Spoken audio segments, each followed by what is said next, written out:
Saudara, khotbah saya sore ini judulnya satu hal, katakan. Kurang keras, katakan satu hal, one thing. Judul khotbah saya one thing. Saya mau elaborasi prinsip ini supaya saudara makin runcing dan tajam menjalankan hidupmu. Dan kau semua harus berakhir dengan baik hidupmu. Berapapun usiamu, kau harus cita-citakan bahwa di akhir hayatmu kau harus berakhir dengan baik. Finishing well, berakhir dengan baik. Nah, di masa-masa seperti ini, serba tidak menentu seperti ini, bahkan saya sebut di kebaktian pagi tadi, masa yang sangat sulit. 2 Timotius 3 ayat 1 berkata, akan datang masa yang sukar. Dan teks lain dikatakan, akan datang masa yang sangat sukar. Enggak main-main, perjalanan ke depan. Kalau ada nabi-nabi yang berkata, oh makin ke depan makin bagus, makin asik, makin enak. Sekira perlu diuji lagi perkataan nubuatan itu. Karena jelas 2 Timotius 3 ayat 1 bilang, pada masa akhir zaman akan datang masa yang sangat sukar. Oleh karena itu umat Tuhan harus begini, diberdayakan untuk menghadapi kesukaran. Di-energize, ditenagai untuk menghadapi semua kesulitan. Anak-anak Tuhan enggak lagi dengar berita-berita yang hanya menina-bobokkan rohani saudara, tapi mempersenjatai saudara untuk begini, makan itu semua kemustahilan. Amen. Makanan iman adalah kemustahilan. Makanya kalau engkau ada kesulitan, anggap saja bahwa kesulitan itu makanan saudara untuk mengembangkan iman saudara. Otot-otot rohanimu ini waktunya diperkuat. Bulan-bulan ke depan dan tahun-tahun yang akan datang akan tiba masa sulit. Kalau kau tidak melatih dirimu hari ini, dengan berita-berita yang mempersenjataimu, kau akan terkapar di masa paling sulit. Dan di masa sulit ke depan ini, kau perlu meruncing, tidak memboroskan energimu, pikiranmu, tenagamu untuk many things. Engkau harus begini, kalau ingin kau diberdayakan betul sama Tuhan, engkau mesti one thing, satu hal. Kalau Anda terlalu sibuk dengan banyak hal, Anda nggak meruncing dan menajam, maka Anda nggak bisa mencapai apa-apa. Kisah sejarah kehidupan membuktikan, orang-orang yang menemukan satu halnya, itu orang yang berakhir dengan baik hidupnya. Tapi orang yang ribet sana ribet sini, terlalu banyak hal, orang itu akan teralihkan, orang itu akan menyebarkan dirinya dan energinya menjadi berantakan. Hari ini saya akan membuat, berita ini akan membuat saudara meruncing dan mengkerucut. One thing, di antara semua pelayananmu yang begitu banyak, di antara semua pekerjaanmu yang begitu banyak, Anda harus temukan sejak khotbah ini, kau tahu bahwa kau didesain untuk mengerjakan one thingmu. Nah, ini penting. Saya akan mulai khotbah saya. Sekali lagi, di hidup yang pendek dan cuman sekali ini, seringkali kita ingin berhasil dengan ini. Mengerjakan semua dan mengejar semua. Akibatnya, Anda tidak akan meraih satupun. Resep untuk gagal begini, kerjakan semua, kejar semua, dan Anda tidak memiliki semua. Yes, hidup yang cuma sekali dan pendek ini, itu enggak cukup. Umurmu paling berapa? Kalau dilihat wajahmu sih, ada yang sangat senja. Paling tinggal 5, 10. Saudaraku, waktunya enggak cukup untuk kejar many things. Ini waktunya mesti begini, berhitung waktumu. Anda yang udah berumur 50, 55, 60, Anda sudah pada usia yang begini. Nggak bisa lagi many things, banyak hal. Anda mesti begini, dapatkan satu halmu dan kau berakhir dengan baik. Nggak ada yang terlambat, Kalau lihat wajahmu sih, nggak telat lah, nggak telat. Anda datang ibadah sore ini, itu petunjuk jelas bahwa kau nggak telat. Tuhan, kalau kau udah kepayahan mengejar semuanya dan kau capek, sore ini Tuhan akan kasih kau kekuatan. Untuk sisa waktumu yang mungkin tinggal 5 tahun, 7 tahun, 10 tahun, 15 tahun, mulai efektif. Kau enggak buang umur, enggak buang usia. Nasihat saya, jangan buang umurmu. Umurmu sudah tinggal enggak seberapa lagi, kerjakan one thingmu. Amen? Katakan khotbah saya judulnya apa? One thing, satu hal. Nah, Bapak Ibu Saudara, saya mau awali dengan satu ayat Mazmur 27. Saya akan cuman kasih 2 contoh saja, yaitu PL1 dan PB1. Yang PL dulu, hamba Tuhan hebat, namanya Daud, sukses. Tuhan itu sampai mengevaluasi akhir hidup Daud, dievaluasi sebagai ini hambaku yang berkenan di hatiku. Sampai perlu evaluasi itu ditulis di Kisah Para Rasul. Seperti Tuhan mau menegaskan, model gini yang aku senang. Model kayak apa itu? Daud sejak awal tahu, meskipun dia berpeluang, lakukan semua. Punya modal, kerjakan semua. Tapi Daud tidak tergoda. Daud menemukan sejak awal one thing-nya. Sembari saya berdoa seperti ini, tim doa saya juga sekarang sedang berdoa untuk saudara. Sembari saya ngomong ini, doa saya terlepas dari seluruh hati saya. Bahwa engkau sejak hari ini akan menemukan one thing-mu. Dan kau tidak buang-buang usia, dan kau segera akan finishing well. Entah berapa waktumu yang tersisa. Ayat pertama kita, Daud. Daud bilang, satu hal telah ku minta kepada Tuhan. Ini beda sama sampean. Banyak hal telah ku minta. Orang terima apa-apa malah. Tapi Daud nih, satu hal telah ku minta kepada Tuhan. Itulah yang ku ingini. Pengejaran dia satu hal. Apa itu? Satu halnya Daud ini. Diam di rumah Tuhan seumur hidupku. Ini jelas artinya hadirat Allah. Rumah Tuhan, tempat Tuhan ada. The spot of God's presence. Titik di mana Tuhan ada, itu rumah Tuhan. Nah, Daud menginginkan itu, mengejar itu. Diam di rumah Tuhan. Hadirat Tuhan itu segala-galanya. Menyaksikan kemurahan Tuhan dan menikmati bait-Nya. Wow. Dalam bahasa Inggrisnya sama kok. One thing. If I desire of the Lord, that will I seek after, that I may dwell in the house of the Lord all the days of my life.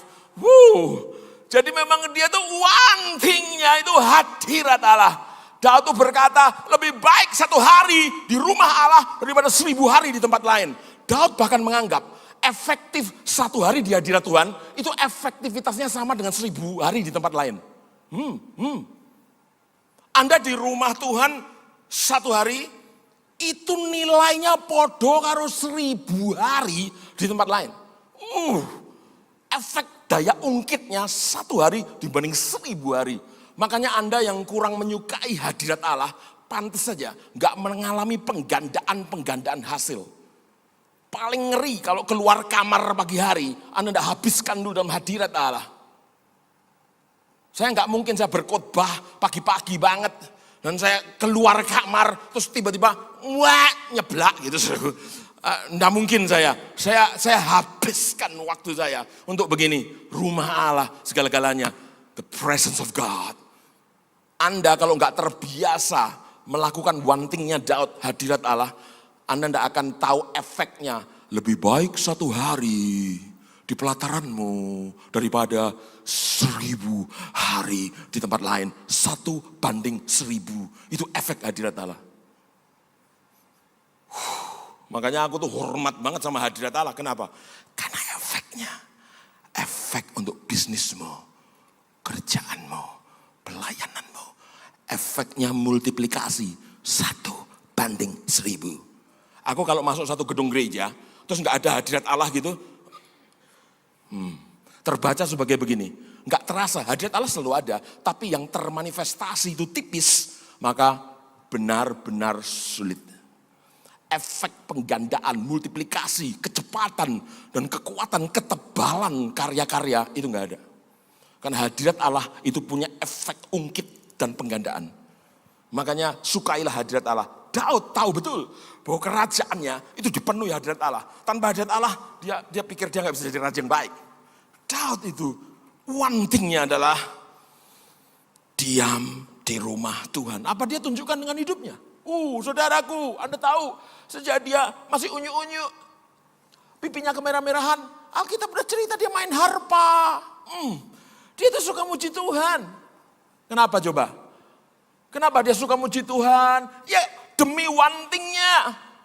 Daud tahu, dalam Mazmur 100 ayat 4, Daud bilang, ku masuki gerbangnya dengan hati bersyukur.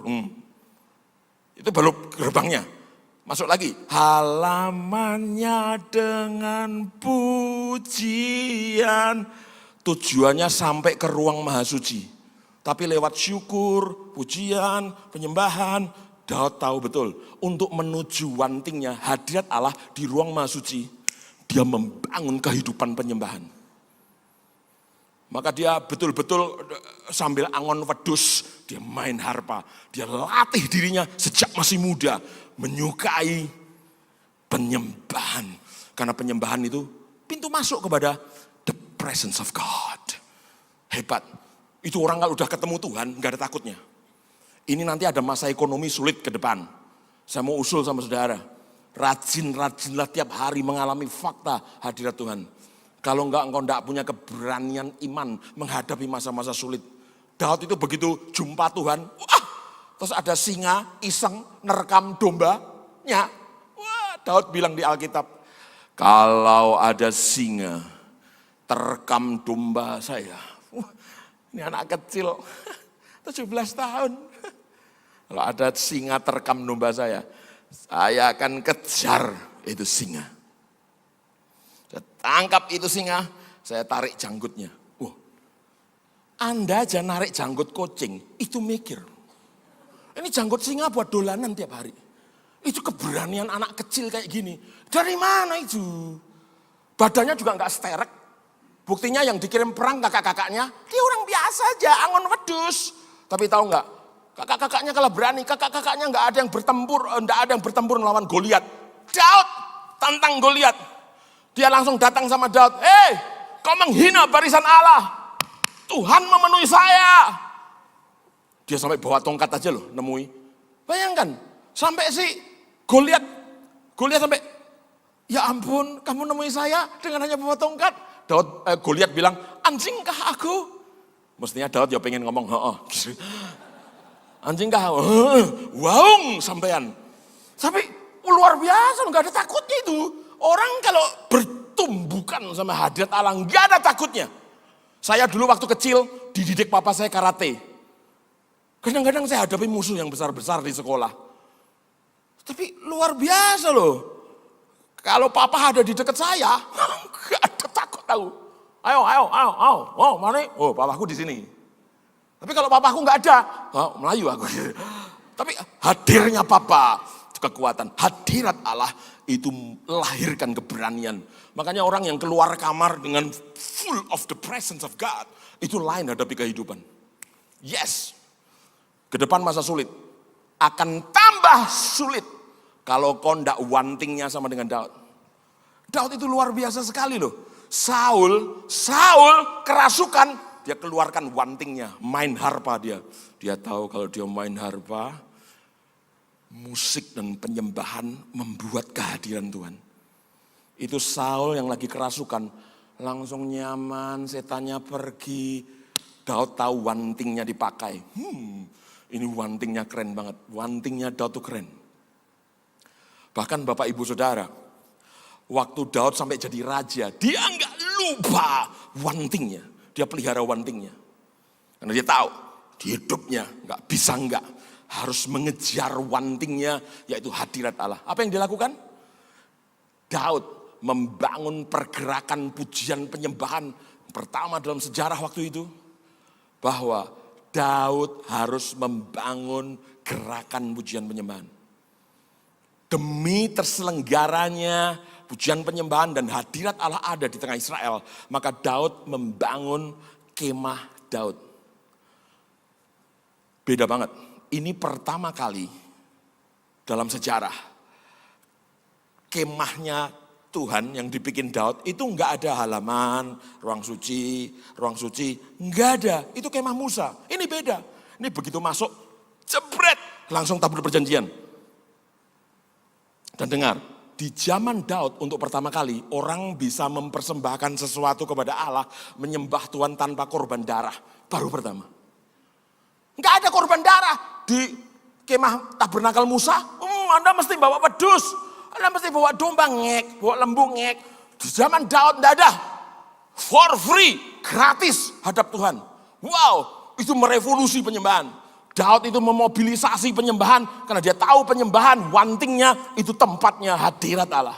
Enggak main-main, demi penyembahan dia rekrut 4.000 musisi penyanyi. Banyak enggak? PCC paling piro? Alah. 20. Ini 4.000 musisi WL supaya apa? Supaya 24 jam penyembahan enggak berhenti. Di PCC aja cuma 1 jam paling. Daud ciptakan penyembahan 24 jam. Itu sampai Israel dikenal bangsa yang dipimpin penyembahan. Begitu penyembahannya luntur semua kekuatan Israel. Israel itu begitu penyembahannya hancur seluruh hidup kebangsaan mereka. Wow, Israel itu kayak gitu. Daud itu ya, sampai tim musiknya itu penyanyi WL total 4.000. Pemain musiknya itu harus bikin alat musik sendiri. Loh, kamu kan beli. Nah, itu enggak. Harus bikin sendiri. Menghayati penyembahan dengan bikin musik sendiri. Dan pemusik-pemusik muda itu harus dimentor pemusik tua. Bayangkan, pemusik senior harus mementor pemusik-pemusik yang baru, anyar, muda. Seserius itu diurus. Ada berita lain lagi. Semua musisinya Daud harus hafal kitab Taurat. Kowe paling kan Yohanes 3 ayat 16. Itu hafal Taurat. Enggak hafal, enggak boleh main. Serius. Karena mau mempersembahkan kepada raja di raja. Tuhan disembah dengan cara yang serius. Tuhan enggak pernah utang. Karena dia serius membangun one thing-nya. Presence of God. Maka hadirat Allah tinggal di tengah Israel. Sampai-sampai. Selama 33 tahun. Daud membangun penyembahan tanpa putus. Musiknya aja 24 jam gak putus-putus. 33 tahun. Dan ini beritanya. Selama 33 tahun itu Israel gak pernah kalah perang satu kali pun. 33 tahun nyembah dan ngalami hadirat Allah, tapi 33 tahun juga di saat yang sama gak pernah kalah perang. Itu prajuritnya Daud tuh sampai mendekati Daud, sampai ngomong pengen kalah. Bos, kali-kali kalah dong. Kalah tuh misteri bagi kami.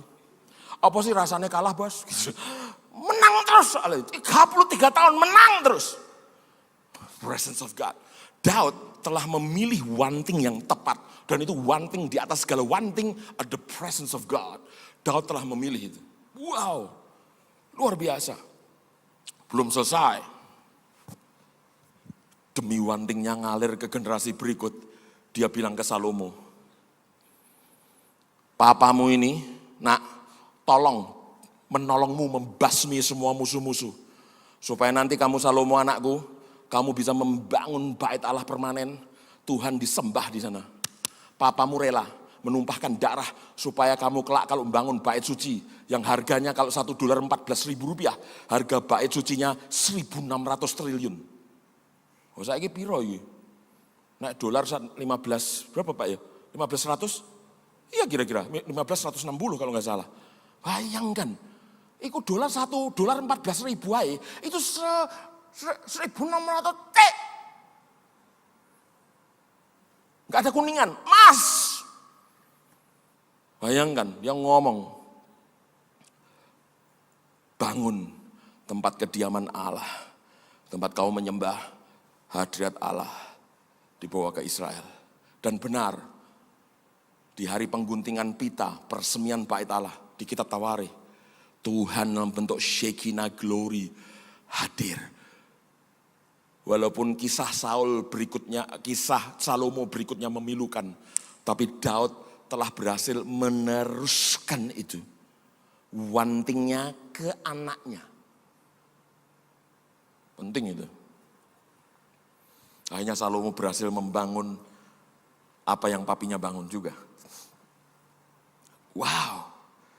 Bapak Ibu Saudara, kalau kau lihat bagaimana Daud memilih wanting yang tepat ini, maka saya yakin ini cocok kau contek wanting yang sama.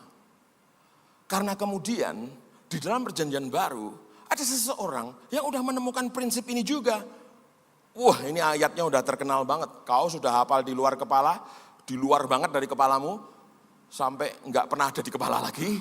Mari kita kembalikan ke dalam kepala. Nah ini ayatnya, Lukas 10.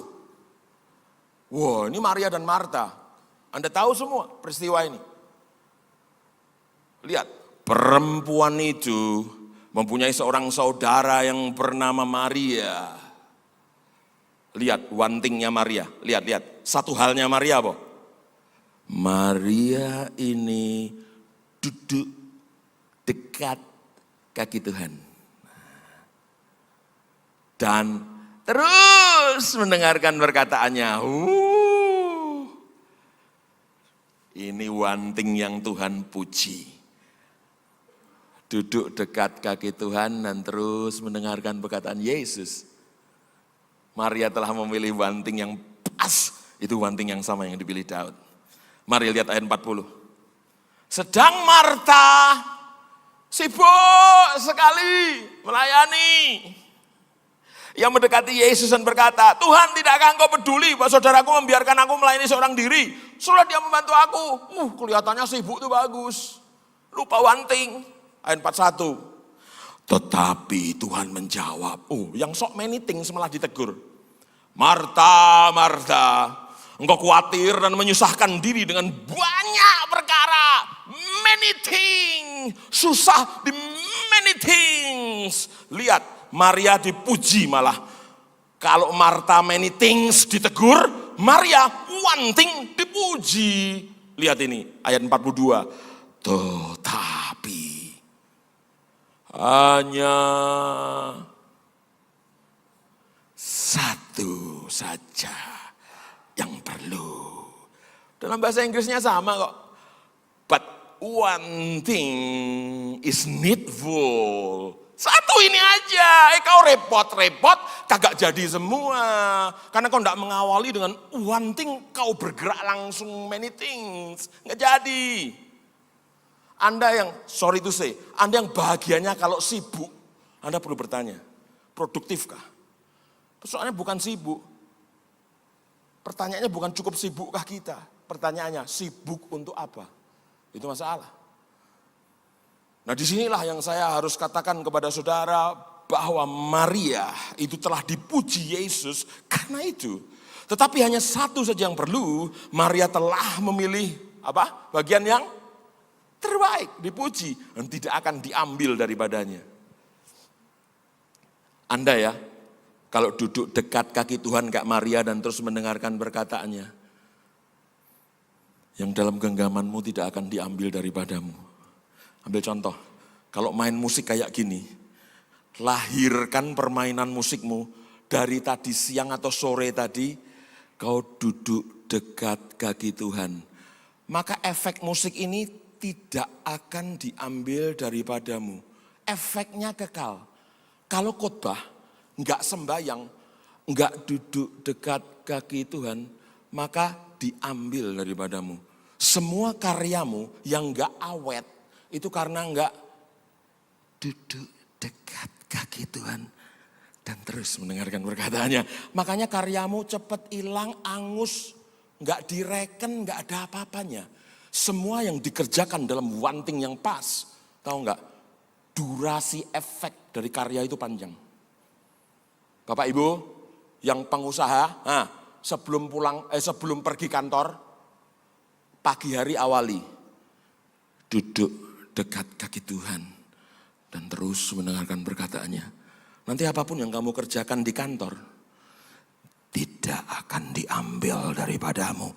Efeknya langgeng, tidak akan diambil daripadamu. Pertimbangkan sebuah efek dengan durasi panjang untuk seluruh karyamu. Ini menangi ngerti apa ya? Tahu ya? Coba manduk-manduk supaya pembicara senang. Pembicaranya senang, saudaraku. But one thing is needful. Sama.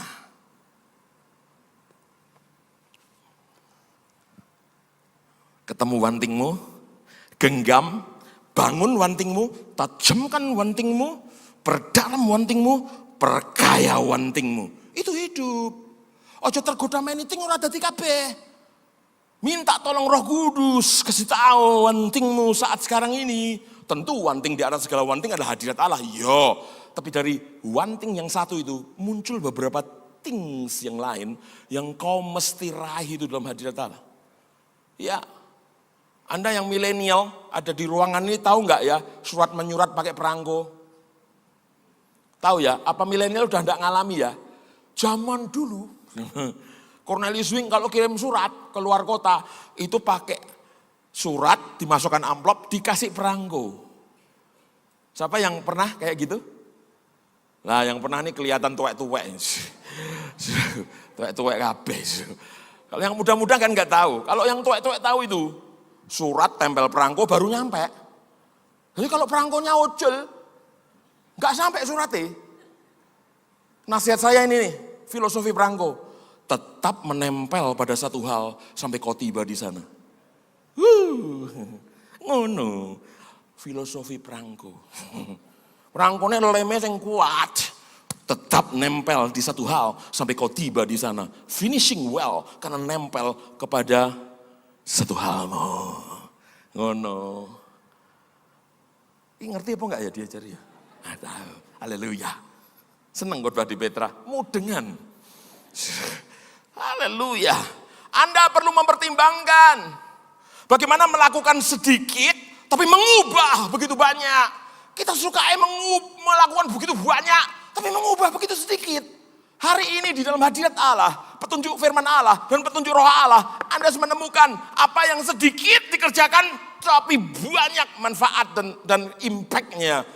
Belajarlah bagaimana melakukan sesuatu yang sedikit tapi bisa mengubah begitu banyak. Oh saya kalau soal ini berhitung. Bapak rohaniku tahu banget, Pak Gunawan Cahyadi tahu banget, saya orang berhitung. Di mana saya ada, ngomong sama siapa, lakukan apa, saya berhitung. Hari ke hari, jam ke jam ketemu siapa, saya ngitung. Karena saya tahu usia saya nggak panjang-panjang amat. Saya nggak mungkin hidup 50 tahun lagi. Saya ngitung betul. Dan itu sebabnya saya mempertimbangkan setiap perilaku saya. Betul-betul keluar dari wanting saya apa enggak? Bahaya. Mengerjakan sesuatu keluar dari wantingmu, bahaya. Yesus itu sejak awal melayani di dunia, berapa tahun melayani di dunia? Pelayanannya berapa tahun, usia pelayanannya? Resminya 3,5 tahun. Anda tahu itu? Tahu enggak? Yesus awal pelayanan wes menetapkan wantingnya. Jelas wantingnya Yesus jelas podo karo Daud dan Maria. Pagi-pagi benar, Yesus mencari tempat sunyi untuk berdoa. Pagi-pagi benar. Tokoh-tokoh di Alkitab yang keren kok memang wantingnya hadirat Allah. Tapi Yesus punya wanting yang kedua. Wanting pertama meneteskan wanting hebat ini.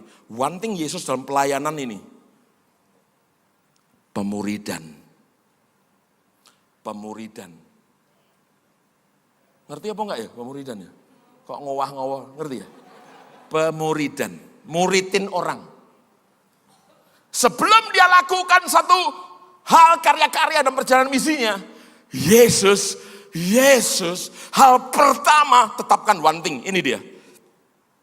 Petrus, Yohanes, Yakobus, Andreas, Filipus, kamu 12 jadi muridku, ikut aku. Awal pelayanan Yesus, wantingnya pemuridan. Dia membangun tim 12 orang. Itu awal. Dia enggak mulai yang lain dengan yang lain. Dia memulai dengan pemuridan. Dia anggap pemuridan itu penting. Makanya gereja yang enggak ada pemuridan, gereja kehilangan one thing yang Yesus contohkan. Gereja yang tidak pemuridan, gereja enggak pernah maju. Gereja enggak menyelesaikan banyak hal. Tapi lihat, dia memulai dengan pemuridan, ini dia. Yesus mengakhiri dengan pemuridan. Di Yohanes 17, satu hari sebelum besoknya mati di kayu salib, di Taman Getsemani, Yesus sembayang laporan sama Bapa di surga. Laporannya apa? Yohanes 17 mulai 4 sampai ayat 22-23. Apa laporannya Yesus? Mau mati loh. Laporannya apa? Pemuridan. Anda yang baca Alkitab masih kertas, itu ada judul perikopnya Yohanes 17, doa Yesus untuk murid-muridnya. Jadi Yesus laporannya di Taman Getsemani karena besok mau mati, laporannya enggak, Bapa di surga, aku telah membunuh 5.000 setan. Bapa di surga, 5.000 orang telah kenyang karena pelayananku. Aku telah bernubuat 100.000 kali. Bapa di surga, aku telah berkhotbah di sinagoga ratusan kali. Gitu? No, laporannya, Bapa, aku telah selesai dengan orang-orang yang kau beri padaku untuk memuridkan mereka. Dan di sepanjang Yohanes 17 ada 8 tindakan pemuridan. Kalau Anda kupas, ada 8 aktivitas pemuridan. Semua dikerjakan sempurna oleh Yesus. Jadi Yesus one thing-nya jelas. Dimulai pemuridan, akhir hidupnya yang dilaporkan pemuridan. Lah terus Pak Wing, yang di tengah-tengahnya ini kan sibuk Yesus. Yesus kan juga khotbah, kesana kemari, usir setan, nyembuhin orang sakit. Kan Yesus juga beraktivitas. Dengar, semua aktivitas itu diperagakan ke murid-muridnya supaya nanti kalau dia pulang ke surga semua wis bisa melakukan. Jadi toh semua karya-karya Yesus, mujizat, nubuat, ngusir setan, ikut demi murid-muridnya belajar. Oh ngono ya ngusir setan. Duh, tak kira ngusir setan cuman didoni. Gitu kira-kira. Jadi muridnya belajar, oh gitu ya, oh nubuat kayak ngono ya. Oh nyembuhkan orang kusta ngono ya. Begitu Yesus naik ke surga, mereka udah lihai semua. Karena selama masa pemuridan itu masa percontohan. Masa pemuridan itu masa demonstrasi. Yesus 3,5 tahun, walaupun many things, tapi many things demi one thing. Dia lakukan sibuk banyak hal, tapi sibuknya demi satu hal, pemuridan. Awal pelayanannya pemuridan, akhir pelayanannya laporannya pemuridan. Kamu tanya Kowing, Pak Wing ini, sibuk. Tengok aja jadwal istri saya. Saya dalam 1 bulan cuma seminggu di rumah rata-rata. Saya sibuk. Bahkan aku di rumah pun itu berarti tidurnya di rumah. Tapi ya tetap ya Tegal, Brebes, Cirebon, Pekalongan tetap. Saya sibuk. Tapi lihat, kalau Anda perhatikan jadwal saya baik-baik. Sibuk saya ini ngelakuin itu demi menunjang one thing-ku. Saya tahu one thing saya. Jadi many things demi one thing. Loh berarti sibuk nggak boleh ya? Hus. Sibuk boleh, yang nggak boleh gini. Sibuk yang tidak memenuhkan one thing-mu. Itu sibuk buat apa? Wow. Jadi rahasia hidup berhasil itu mengkerucut. Sharpening. Menajam, mengkerucut. Anda mesti latihan begini loh. Mengabaikan semua yang dapat Anda lakukan dan mulai melakukan apa yang harus Anda lakukan. Nah, jangan yang dapat, tapi yang harus. Kalau yang dapat, oh ibu-ibu, nah ditanya, iso apa bu? Wah aku iso apa? Nyapu iso, masak iso, ngaden ibu iso. Saudaraku, aja bangga kalau iso apa-apa. Saya mau kasih tahu kepada saudara bahwa kita sering terjebak melakukan yang dapat kita lakukan, tapi malah nggak melakukan apa yang harus kita lakukan. Yang dapat dan yang harus, bedakan. Pak Wing ini kebetulan punya banyak talenta sehingga Mungkin Anda 2 talenta, mungkin saya 5 talenta, mungkin Anda 10 talenta. Tapi saya itu merasa ada banyak hal yang saya dapat. Tapi saya enggak tergoda untuk ngejar yang saya dapat. Saya membangun yang saya harus. Hitung umurmu. Kalau hanya mengejar yang dapat, kamu iso keblinger. Tanya Roh Kudus, apa yang harus saya kerjakan? Nah itu namanya mulai mengkerucut. Ingat pesan saya di awal tadi, jangan terlalu energimu, waktumu, pikiranmu menyebar. Nanti Anda bisa hidupmu tersebar berantakan. Iya. Dengar baik-baik, Bapak Ibu Saudara, kalau Anda ingin pencapaianmu maju, maka yang Anda butuhkan bukan penambahan, tapi pengurangan mungkin. Halo. Kalau Anda ingin pencapaian dalam hidup ini luar biasa, mungkin yang Anda butuhkan bukan penambahan, tapi justru pengurangan. Jangan-jangan semua yang jadi keribetanmu itu bisa kau kurangi. Dan kau alokasikan waktumu, energimu, pikiranmu, duitmu kepada yang seharusnya. Mungkin waktunya kamu berdoa untuk itu. Saudara, apakah Anda tahu semua bahwa ketika Anda melihat seseorang kok punya banyak pengetahuan ya, ada konco kayak gitu? Kok apa-apa ngerti ya, ditakoni politik, wah top. Masak, iso. Apa olahraga, oke. Kalau Anda melihat beberapa orang banyak pengetahuan, dengar baik-baik, mereka mempelajarinya dari waktu ke waktu. Betul? Kalau Anda melihat banyak orang punya keterampilan, kok hebat ya? Karena mereka mengembangkannya dari waktu ke waktu. Kalau Anda lihat orang telah menyelesaikan begitu banyak hal, Anda iri, kenapa dia menyelesaikan banyak hal? Karena dia melakukan banyak hal dengan menyelesaikan dari waktu ke waktu. Kalau ada orang memiliki banyak uang, karena dia mendapatkannya dari waktu ke waktu. Jadi prinsipnya, one thing at a time. Sukses itu enggak sekali serempak, enggak. Sukses itu satu demi satu. Sukses hari ini menjadi fondasi besok hari. Sukses lagi. Sukses enggak terjadi serempak. One thing at a time. Makanya besok bangun pagi langsung, Roh Kudus, one thing ku apa hari ini. Itu kalau top, nanti lusa, kalau ini one thing-nya apa. Nah setiap hari kalau kau punya one thing, pas kamu akan finishing well. Pernah lihat kartu domino balok apa enggak? Yang iso diberdiri kayak mahjong. Ngerti apa? Allah, pura-pura enggak ngerti, raja judi ya sampai anak. Tahu nggak mahjong itu loh, dijejer-jejer, itu kalau dideket-deketin gitu. Nah, kamu sentil yang paling depan, nanti kartu domino balok ke satu akan menjatuhi kedua, kedua jatuhin ketiga, jatuh. Semakin ke sono makin kuat, makin cepat. Nah, keberhasilan tuh kayak gitu. Kamu sentil hari ini di kartu pertama, itu jatuhi kartu kedua, kartu ketiga, setiap hari ketemu one thing-nya. Sampai di kartu terakhir kau ditelan kekekalan. Itu caranya, karena keberhasilan tidak pernah terjadi serempak. Makanya wing ini setiap hari sama Yoke, hari ini, minggu ini, bulan ini, tahun ini, one thing-nya apa? Konsentrasi ke situ. Karena kalau ini dikerjakan, nanti akan menjatuhkan kartu kedua. Roh Kudus akan kasih tahu one thing berikutnya.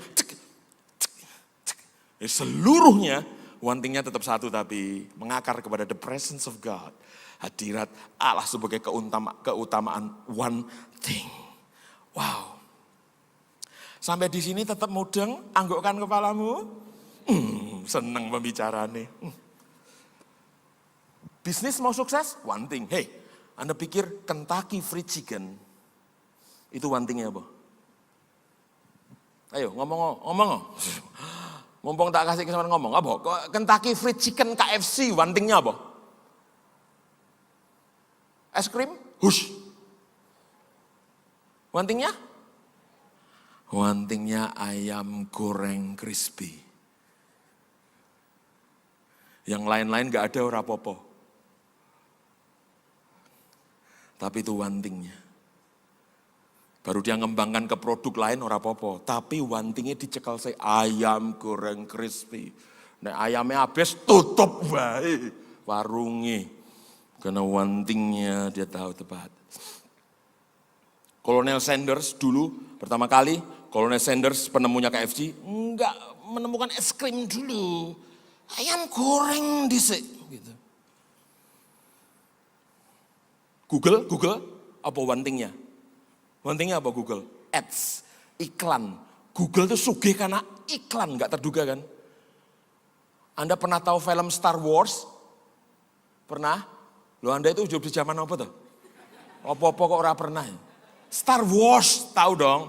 Industri film Star Wars telah melahirkan belasan film hebat Star Wars. Terus dicari paling laris. Ada 6 film Star Wars paling laris. Dihitung hasilnya di seluruh dunia. Hasil penjualan film Star Wars. Hasilnya 67 triliun. Orang pikir, industri film, ya wantingnya film. Salah.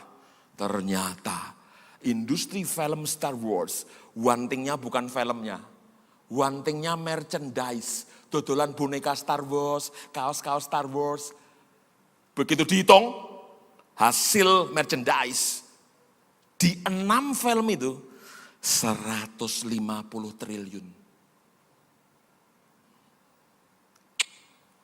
Wantingnya jelas, merchandise. Saya ditanya pegawai ini film Star Wars, wantingnya apa? Merchandise. Orang dodolan film. Pertama-tama, oh no. Perusahaan-perusahaan yang terkemuka, Apple misalnya, telah menemukan wanting-wanting di tiap season di inovasi, tapi wantingnya tetap. Ada iPod, iPhone, iMac, Apple terus. Tapi modifikasi wanting. Pak Wing, dari dulu wantingnya sama, pembapaan. Tapi modifikasi tiap musim hidup saya. Tapi Anda jelas tahu wantingnya apa. Ya. Wong dunia usaha tahu kok bangun wanting. Kalau Anda tanya usaha saya, baik di ekspedisi maupun usaha saya properti, kami punya wantingnya. Di ekspedisi kami punya wantingnya. Di properti saya punya wantingnya. Dan itu bangunan bisnis kerajaan Allah yang dibangun karena menemukan wantingnya. Di bisnis perlu Anda tahu daya jual Anda di mana. Wanting. Dan itu mesti bertanya sama Roh Kudus. Karena Roh Kudus in the marketplace. Holy Spirit in the marketplace. Anda harus libatkan Roh Kudus untuk menemukan itu. Sekarang ini aku mau sarankan Anda semua. Saya bertanya sama saudara, di mana tempat yang Anda bisa memiliki dampak terbesar? Di mana itu? Jangan-jangan itu wantingmu. Dampak terbesar dengan sumber daya Anda ada di mana? Nah, hal-hal paling penting dalam hidup saudara, ini kerjaan setan nih. Hal-hal paling penting tidak selalu berteriak paling keras. Ini paling penting, tapi nggak ngomong apa-apa loh. Setelah 15 tahun baru kita sadar, loh ini penting ya. Tahu nggak, hal-hal paling penting itu seringkali nggak berteriak paling keras. Jadi Anda dikaburkan, dialihkan, terus ya ampun aku wis tua, ternyata wantingnya itu. Hal yang terpenting biasanya nggak bicara teriak paling keras. Setan itu strateginya 6.000 tahun. Robin Gould, seorang nabi berkata, setan itu senjatanya 6.000 tahun adalah pengalihan perhatian. Katakan. Kurang keras. Pengalihan perhatian.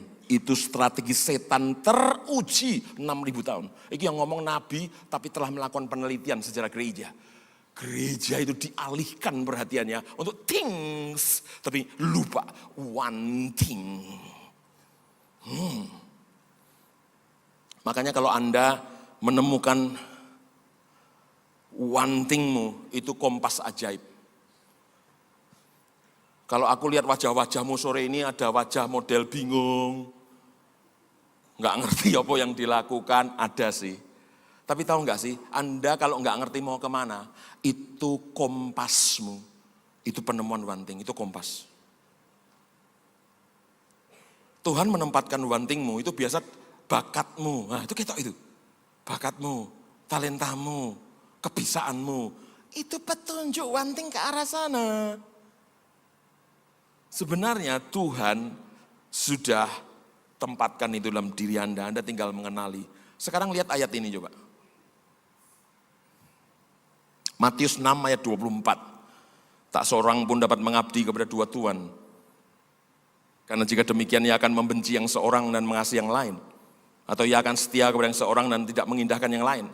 Kamu tidak dapat mengabdi kepada Allah dan kepada Mamon. Tuh, ayat ini seringkali kita tafsirkan hanya soal duit. Ya, ini sebenarnya contoh, ora iso dua. Ya, satu, Yesus atau Mamon. Tapi ayat ini sebenarnya contoh untuk ayat di atasnya. Nah kita suka baca ayat ini, tapi kurang lihat ayat di atasnya. 22, 23, coba lihat. Lagi bicara apa ini? Contoh Mamon atau Yesus itu ketiadaan konsentrasi.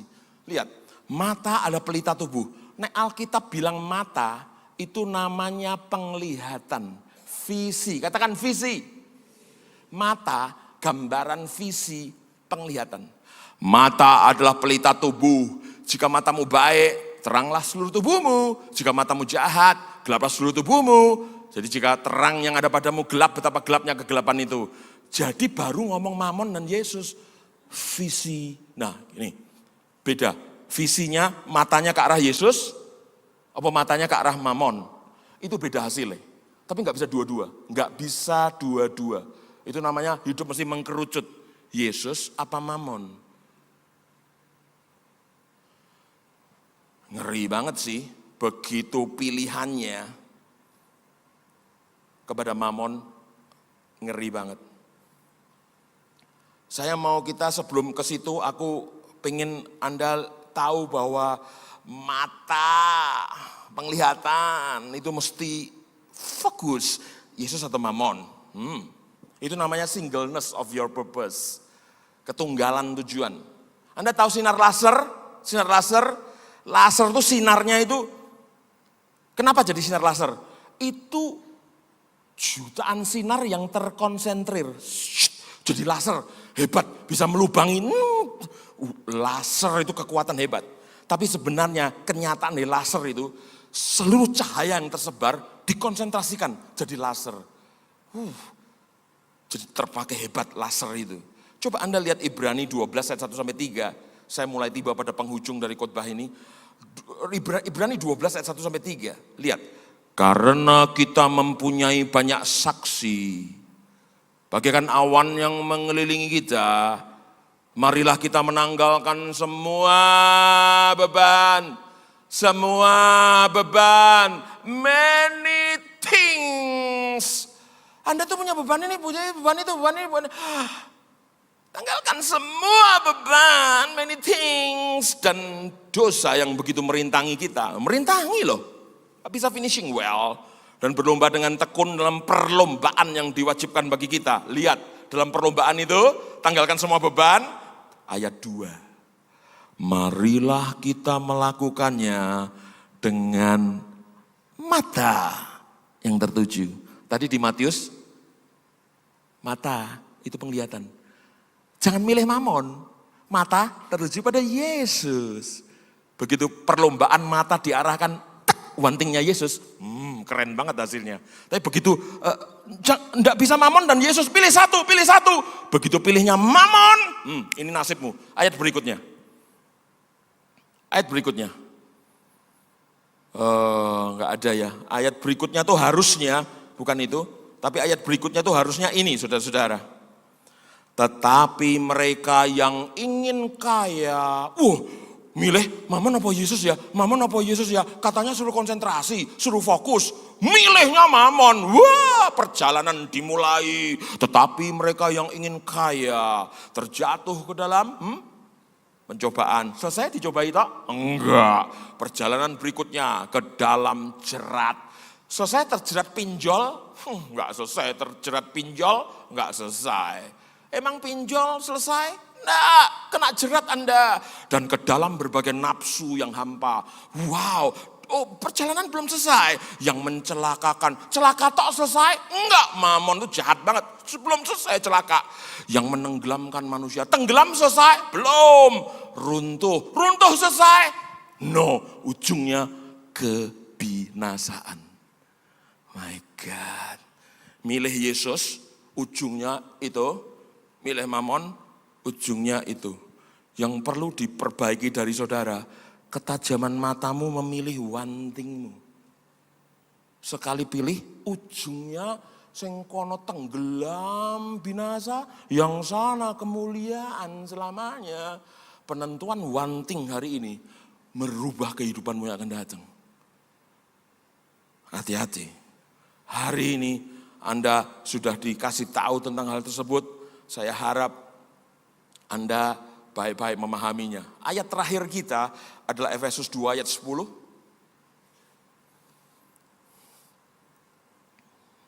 Karena kita ini buatan Allah. Siapa yang setuju sama Darwin? Kita beruk atau monyet? Tidak ada. Kita semua buatan Allah, amen. Karena kita ini buatan Allah. Dan lihat, diciptakan dalam Kristus Yesus untuk kata untuk itu tujuan. Diciptakan untuk, Anda diciptakan untuk apa? Untuk, kata untuk ini merujuk pada konsep tujuan. Anda diciptakan untuk, ini dia, melakukan pekerjaan baik. Anda musisi-musisi, semua tim leaders di sini, semua jemaat di sini. Anda diciptakan untuk melakukan pekerjaan baik. Kata pekerjaan baik itu ditulis agathos ergon. Baik itu agathos, tapi agathos mengandung makna profit. Ergon itu pekerjaan yang ditanam dalam dirimu sejak awal. Anda diciptakan untuk melaksanakan agathos ergon. Sebuah pekerjaan yang kalau kamu lakukan, orang diuntungkan, profitable. Kalau wing, ergon agathosnya khotbah. Kalau saya khotbah, orang diuntungkan. Anda diuntungkan enggak? Aku pulang loh. Anda diuntungkan? Ada beberapa agathos ergonnya itu masak. Begitu masak, orang itu ngerasa kayak masakanmu itu meremelek. Aduh, enak banget masakanmu. Itu agathos ergonmu. Sebuah pekerjaan yang kalau kau eksekusi, maka orang lain kamsya, terima kasih, diuntungkan, di-upgrade, ditajamkan, orang ditolong. Ergonmu. Anda agathos ergonnya apa? Aku nyetir. Enggak apa-apa, itu alat Tuhan. Kamu harus ketemu wantingmu, agathos ergonmu itu. Nyetir. Kamu bilang, aku hanya bisa nyetir. Jadilah sopir terbaik se-Semarang. Itu Anda nyetir ya, baru 5 menit. Orang turu kabeh. Saking enak nyetir. Bahkan waktu Anda nyetir, orang udah bangun tidur, Anda langsung cerita hidupmu dan bersaksi. Setiap kali Anda nyetir, terjadi revival dan KKR di mobil. Ngeri sampean itu. Anda harus gunakan itu sebelum mati. Anda temukan agathos ergonmu. Sebuah pekerjaan baik yang kalau kau lakukan orang diuntungkan. Itu didesain penciptaanmu. Wow. Tapi Pak Wing aku ora iso apa-apa.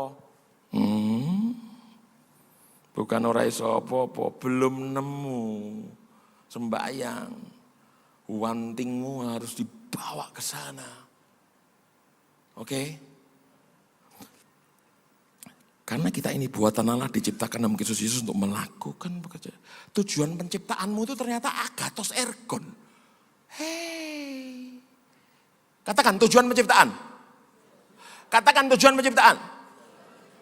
Saya harap gereja ini menemukan tujuan bergerejanya, tapi gereja ini dipenuhi orang-orang yang telah menemukan tujuan penciptaannya. Kalau perlu dibahas di Komsel, ini penting banget. Temukan agathos ergon, saudara seiman meneguhkan, dan kita saling menajamkan agathos ergon masing-masing. untuk melakukan pekerjaan baik yang dipersiapkan Allah sebelumnya. Ia mau supaya, baca yang keras, supaya kita hidup di dalamnya. Hidup di dalam agathos ergon, mati puas. Pak Wing itu punya beberapa agathos ergon. Yang kalau aku lakukan, orang, kau Wing, kau memang di situ tajam, kau kuat. Menemukan agathos ergon, jangan mati dulu. 5 tahun terakhir ini, saya tiba-tiba menemukan agathos ergon saya lagi. Satu lagi ketemu, untung dorong mati. Ada waktu untuk membangun agathos ergonmu.